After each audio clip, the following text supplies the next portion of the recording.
Let me be perfectly blunt here. I'm going to ask you a question at the end of all of this. It's a difficult question to answer, but I wouldn't be asking you all of this if it was something that I could easily answer myself. I need you to answer me. I honestly don't know what to do. Before I get ahead of myself, let me give you the whole story. After college, I moved away from home. I moved over 20 hours away to another state, over 1,000 miles away from my closest family member. I didn't do this because my relationship with my family was in any way strained. It was quite the opposite, actually. They've been nothing but supportive and caring of my decisions and choices. I think the reasons behind my decision for the change in scenery were because I really wanted to feel independent. I'm not proud to admit it, but living so close to my family, I felt coddled. I wanted to accomplish something that I felt wasn't handed to me on a silver platter. It was with that foolish thought that I packed up all my things and left. The first few years went by without much problem. I found a nice, cheap apartment and a well-paying job. I kept in contact with my family and settled into my life. It wasn't until the milestones in their lives started rolling around that I began to feel isolated. My brother graduated from college and I couldn't attend because I was working.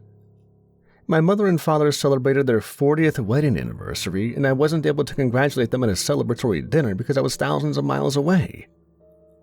I think the final straw that proved too much for the camel's back was my sister's pregnancy and the birth of my nephew.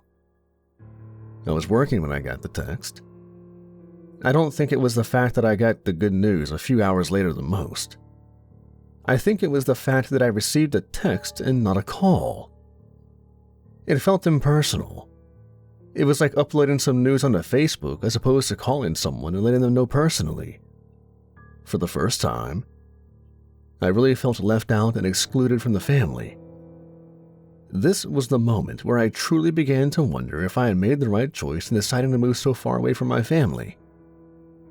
One of the gifts my sister received during her baby shower was a baby monitor we all chipped in on.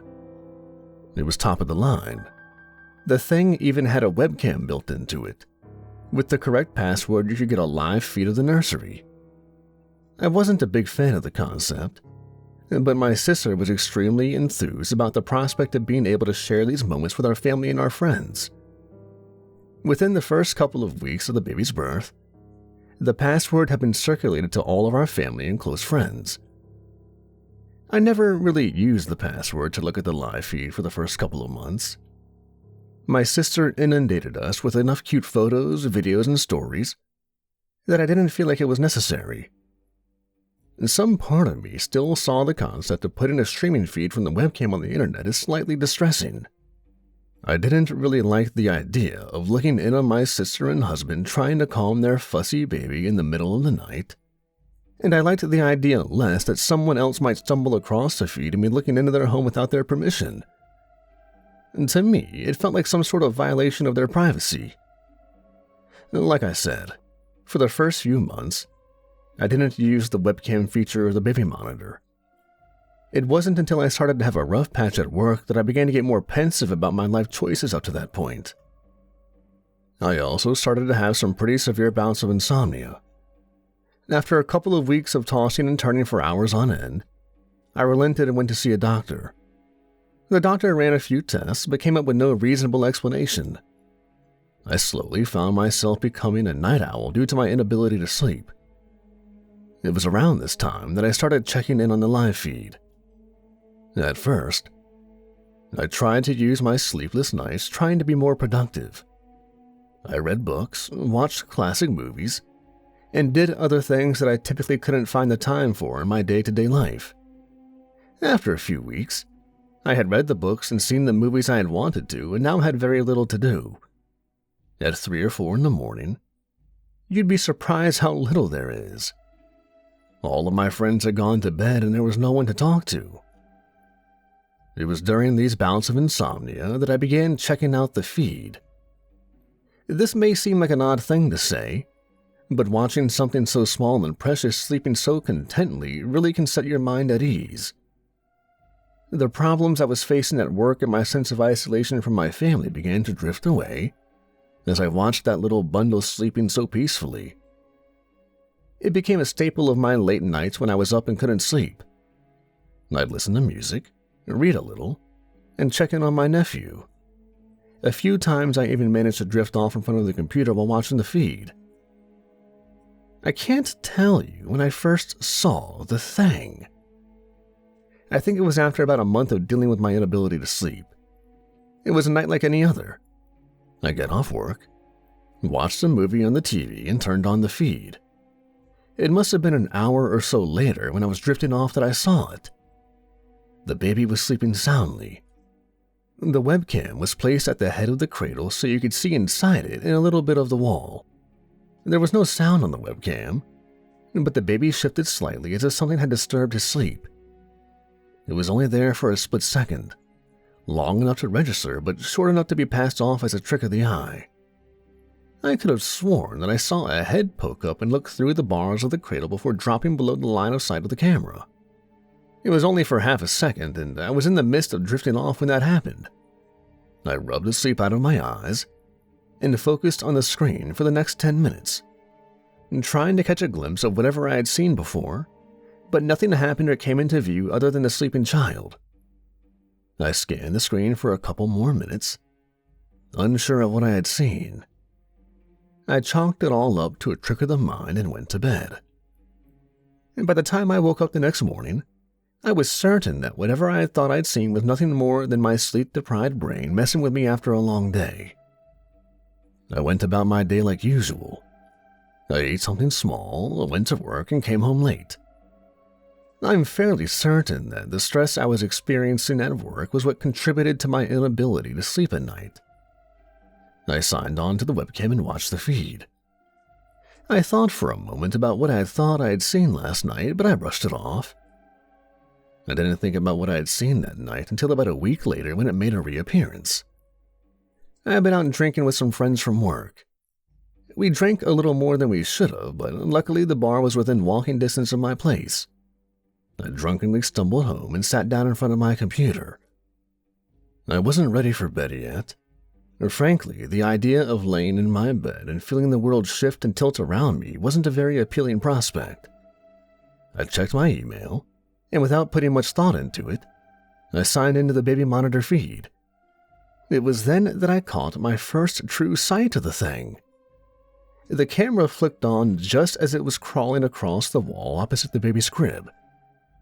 It was a small ashen-colored thing. Its limbs were spindly and terminated in a weird mass of follicles, which it used to adhere to the wall. It moved slow, as if wary not to make any sounds. It was about 3 feet long, and its skin, if you could call it that, looked smooth. But on its torso it had bumpy, ribbed protrusions.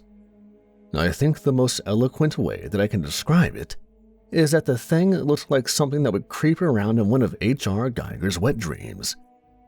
I immediately panicked and called my sister. There was something in the baby's room. I watched it on the screen as the thing swiveled its head in the direction of my sister's room. It must have heard what I couldn't from the feed, the cell phone ringing. It skittered across the wall and vanished off screen.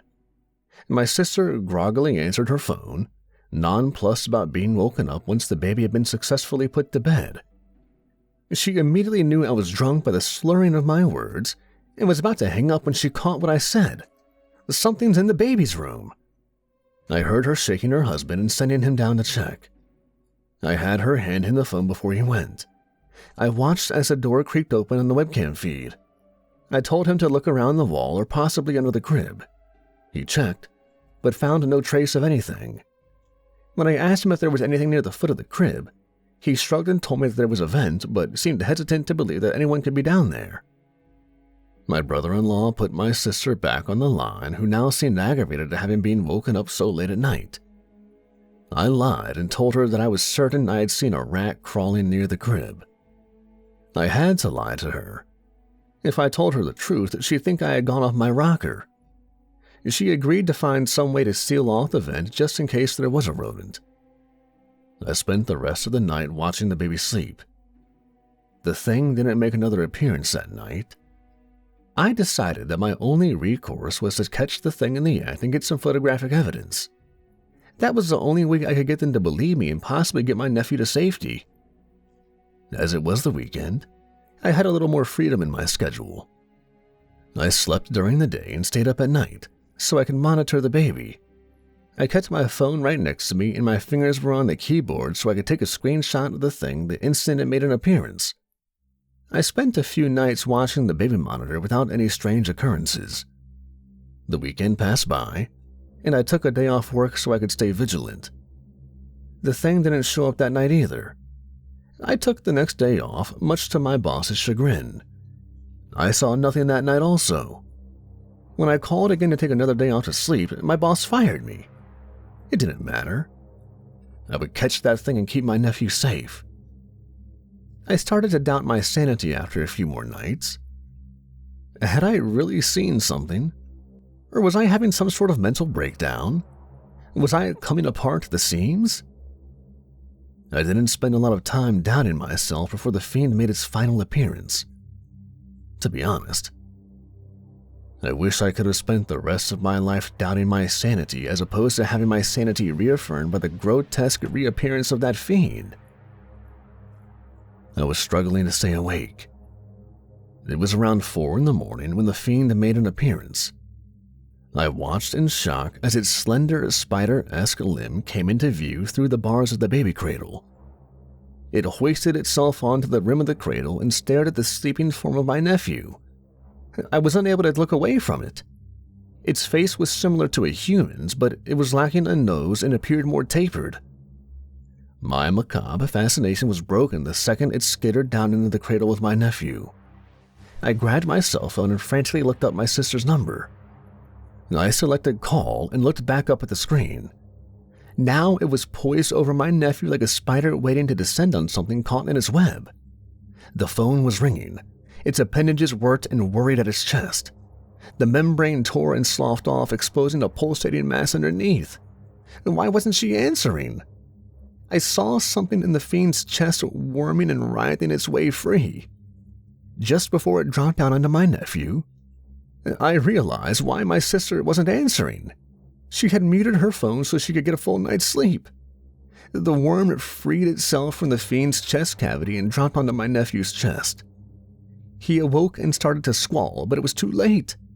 The larval mass had been working for an opening and had found it. My nephew screamed and shrieked as the worm worked its way into its mouth and slid down his esophagus. The fiend looked up for a split second. Its eyes met with mine through the webcam, and in that singular moment, I had never felt so impotent in my life. I could only watch as it skittered away and left my nephew writhing and struggling against the conquering worm. The thing vanished off the screen just as the door to the bedroom opened. My sister had appeared in the room. She had heard the crying and came to check in on the baby. I watched as she lifted it out of its crib and held it to her. I couldn't hear her, but I knew that she was singing to it. I could only watch as she tried to calm it down. I had failed my nephew. I couldn't save him from that thing. It had implanted something into him. I didn't know what worm-like thing that was, and I doubt I want to know. In the heat of the moment, I had failed to take a screenshot and capture photographic evidence of that thing. I had failed my sister. I was unable to protect her against it. I'd failed. After losing my job, I had no other choice but to move back close to my family. My dad pulled some strings and got me some work. I managed to live with some friends for a while before getting my own place. A few months passed and I slipped back into denial. It was much easier to deny what had happened than confronting it. It took some time, but eventually I was able to allocate that horrible night into the darkest chambers of my mind. I convinced myself that I had had a mental breakdown, hallucinated, and lost my job. A few weeks passed by, and the lie I told myself eventually became the truth. To me, at least. My nephew continues to grow. He's 2 years old. He appears to be perfectly healthy. He's adorable. In the moments that I was unable to convince myself that I'd been hallucinating that night, I took solace in knowing that at least that larval thing hadn't had any negative effects on him. I used past tense there because that is no longer true. It all came to a head when my sister dropped off my nephew with me for a couple of hours while she went to relax and have a bit of a spa day. I was bouncing him on my knee and making faces at him while he giggled. It was then, while we were face to face, that it happened. He blinked, and a nictitating membrane slid across his eye. The almost amphibian, horrendous haw drew across his eye, and I could have sworn that I saw something sliding and displacing the skin around his chest. It looked like he had a snake slithering around under his skin, burrowing around in his flesh. I spent the past few hours dictating this, and the whole time I can only think of the common cuckoo.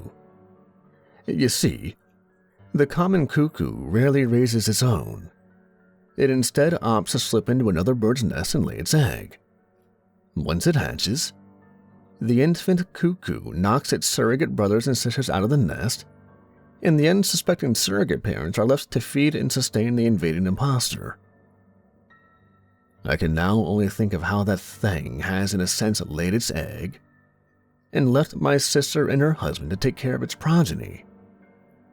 Now on to the question I need to ask you. I've spent the past couple of hours thinking about what to do with the changeling.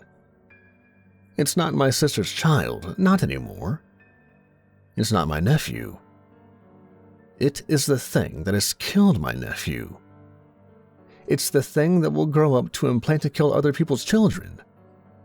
Jesus, I can't believe I'm saying this. I have to kill it, don't I? I can't let it reach maturity and propagate more of its fiendish ilk. Who knows how many of these creatures are out there doing this atrocious thing to other families, imitating the lives they have stolen to sustain themselves. Now, on to the question that I have to ask you. Am I crazy? This can't be real. There's no way something like this can happen. Please tell me I've snapped, or please tell me that all of this is a product of my demented mind and I've completely lost it. Please tell me I don't have to do what I'm thinking of doing with this pillow that's right next to me. Please. Tell me I don't have to smother my nephew. Please tell me. What the hell do I do? Please.